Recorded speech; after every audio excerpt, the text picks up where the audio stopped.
Oh, goody. All right, what's going on, everybody? Zombies here again. And today we're back with another Marvel Snap video. So, we're back for another limited time mode. First season, we're getting 2 of these in the same season, and this one is Sanctum. So, Sanctum was pretty universally praised during its first time around, both in terms of enjoyment of the gameplay and enjoyment of the various rewards you could acquire during it.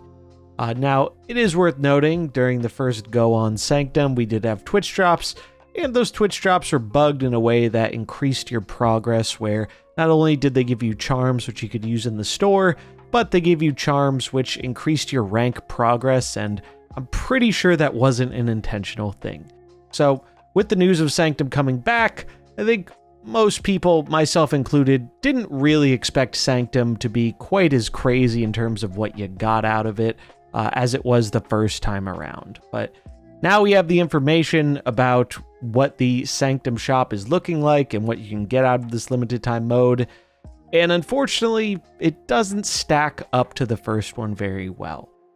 So let's talk about that a bit. On the right, you can see the rewards from last time in Sanctum. It doesn't have all the cosmetic ones because I wanted to fit the image in here. But the cosmetic stuff, I believe, is mostly the same in terms of getting borders or other cosmetics.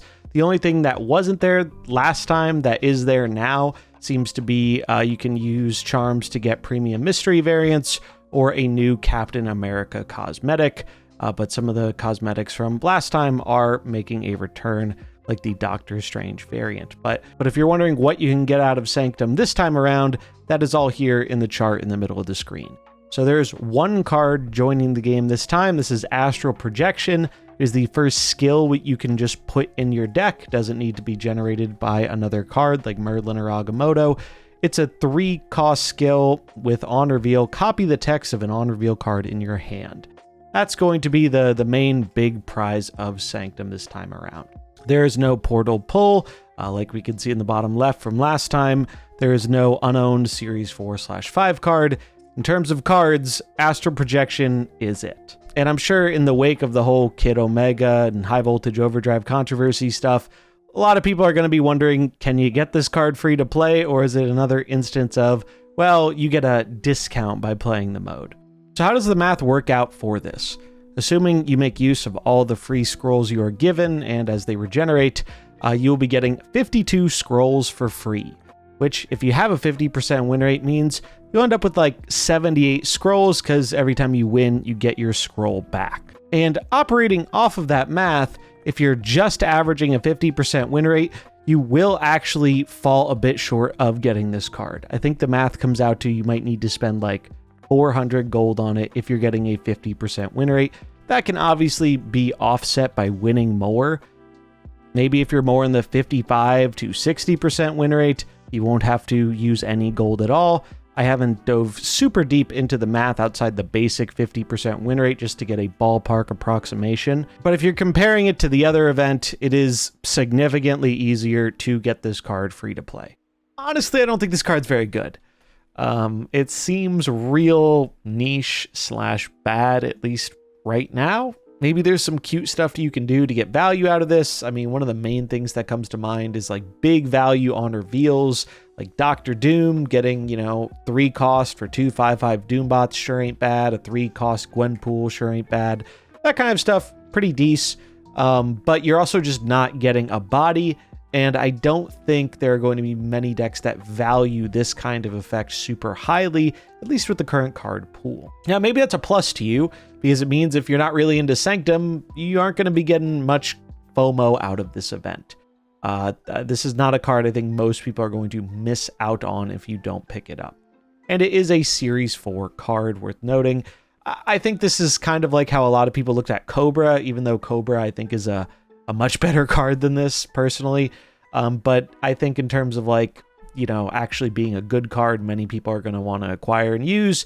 Astral Projection is not that kind of card. But man, when you look back at how good Sanctum 1 was and how praised it was both for the gameplay and the rewards, well, you know, the gameplay's holding up. The gameplay stuff isn't changing as far as I'm aware. Maybe it's even a little bit better now that Sam Wilson's shield doesn't have a point of power, because I think that was one of the more apparent balance outliers in that mode. But in terms of like earning the things that people care about, which is cards, we went from max case of getting 7 cards to max case of getting 1 card. And that's a pretty big drop off. Even in terms of card quality, I think the card quality of just the Series 4 cards last time was quite a bit higher than this one. And keep in mind, saying this, I expected it to go down. I did not expect Sanctum to be nearly as generous as it was last time. I think they overshot that a bit based on their own estimates, and then they overshot that even more because of the bug with the Twitch drops, getting people more charms than they probably accounted for in their math. So I went into this with the expectation it wasn't going to be as good as Sanctum 1. I wasn't really expecting that at all. But I think there are going to be a lot of people who remember, you know, Sanctum 1 was awesome because I got these portal pull cards that were pretty fun, and then maybe I got a card or two that I didn't own from the unowned Series 4 or 5 card slot. That conversation like kind of dominated Sanctum as, you know, the thing people were most happy about. And now looking at the shop rewards, I don't think we're going to be having that conversation again, especially in the wake of the Kid Omega stuff where people are already, you know, not the happiest with how limited time modes are being handled. I don't think this is going to do a ton to, you know, make people have a more favorable view of them. To me, it feels like they did the whole economy rework and they made the game a bit cheaper that way with the snap packs and made it easier to get the specific cards you want, which was a good thing. But now it feels like the other shoe has dropped a bit, and part of the way they accomplished that was by making these modes much less about earning cards. And who knows, maybe it'll change again in the future. We also don't know, maybe there was a portal pull planned for this. Maybe they had Astral Projection, Helion, and Mercury planned for this event, and then because of the bug where Helion and Mercury released early, they decided to change things up. We just don't really know what happened with that. But I think at the very least, if they were going to get rid of like the unowned Series 4 and 5 card slot thing, they should have had another portal pull thing with 3 Series 4 cards. I think people really liked that, and it made people a lot more excited to engage with the event.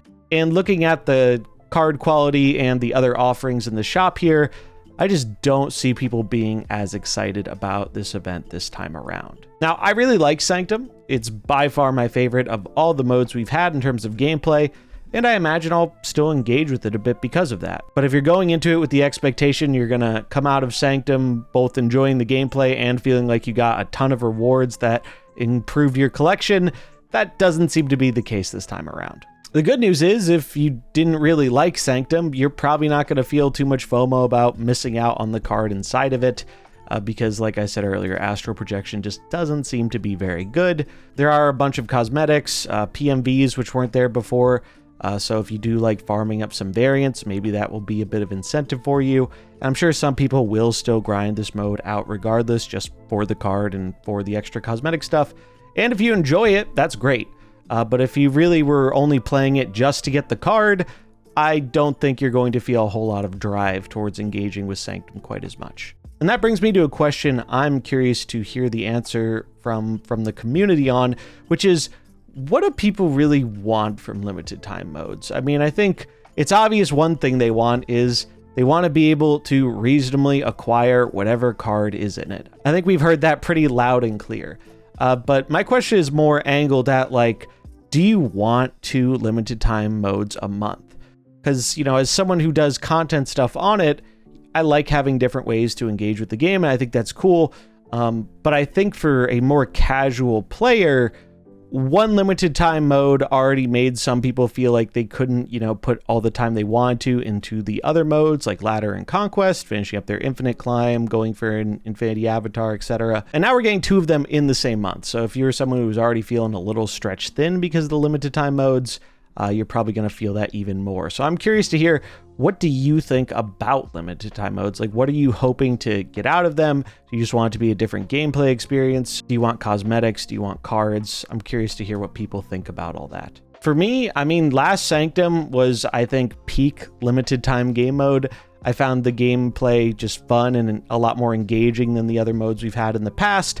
and I genuinely felt very rewarded for the time and effort I put into the mode via the offerings they had in the shop. To me, that's really hard to top, and it did make me a bit sad to see with Sanctum's return, they don't seem to be trying to accomplish that same feeling of being rewarded again. Even with some expectations that was going to be, quite a bit less than last time, this is more than I would personally have expected them to change. One thing I don't know the answer to is if they've changed anything with the retreating issue. If you weren't around last time for Sanctum, there isn't any incentive to retreat in Sanctum, but you can actually deny your opponent some points by ending the game early when it's obvious you can't win. And unsurprisingly, card gamers can be pretty spiteful and salty at times, so that happened a lot more than the developers were expecting it to. And there was a lot of feedback about, well, if someone concedes, you should at least give them the points they would have earned if the match played out. Has that changed? I don't know. We will find out with the launch of the mode, which should be up by the time this video goes live. In terms of the ban list, I don't think anything has changed here, but Sam Wilson did lose a point of power on the shield, which I think will be very relevant because he was like kind of the strongest card in Sanctum, in large part because of that point of power on the shield being able to get you that early advantage in terms of gaining points, while also just, being one of the best scalers in the game.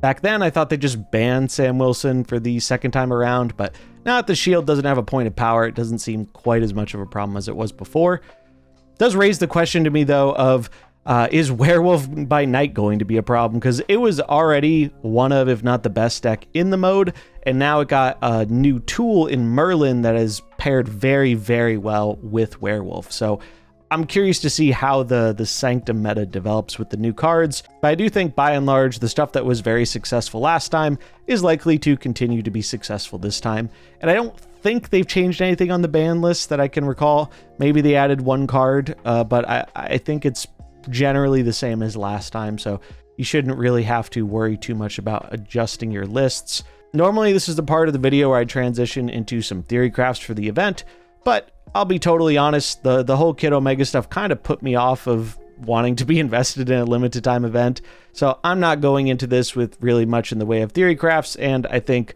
most of the stuff that worked last time is likely to work this time. So unfortunately this time around it's just not something I'm going to be covering because yeah, I just don't feel as good about the whole limited time mode thing as I have in the past. Oh well, is what it is, but that pretty much covers all the information you should need for knowing what's going on with the return of Sanctum, and I'd love to hear in the comments what you think about all this stuff. I'll probably be streaming a bit of it this afternoon, and we have an OTA today, so a lot of things going on today in Snap, so check out the stream if you're interested in the gameplay side of stuff. But I hope you enjoyed it. If you did, remember to like and subscribe. I'll catch you in the next one. Peace.